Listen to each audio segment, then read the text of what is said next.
Hello and welcome to this breakaway crochet method spot lesson on how to work a floating treble cluster.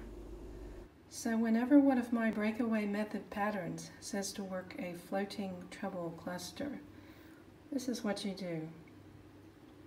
Start with 2 yarn overs, which will belong to the first stitch of the cluster.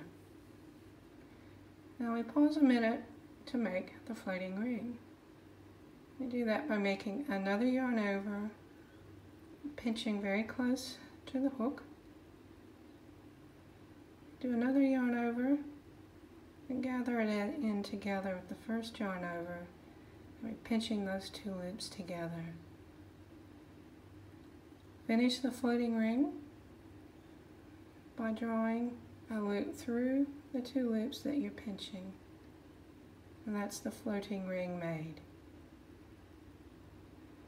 Now let's focus on the treble cluster.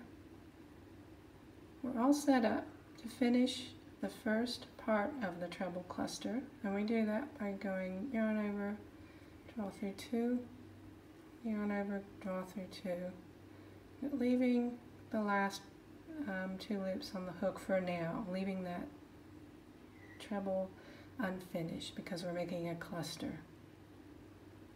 Now let's do the second stitch of the cluster by going around, yarn over 2 times, and we find the floating ring, which is those 2 loops there. Insert the hook through there and draw up a loop.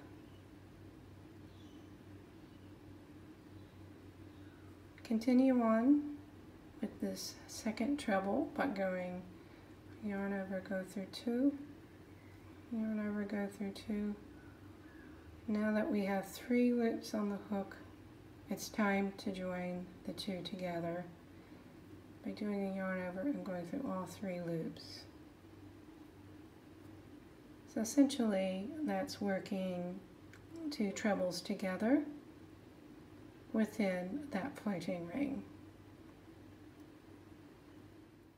For a more in-depth explanation of my breakaway crochet method, please check out the links below.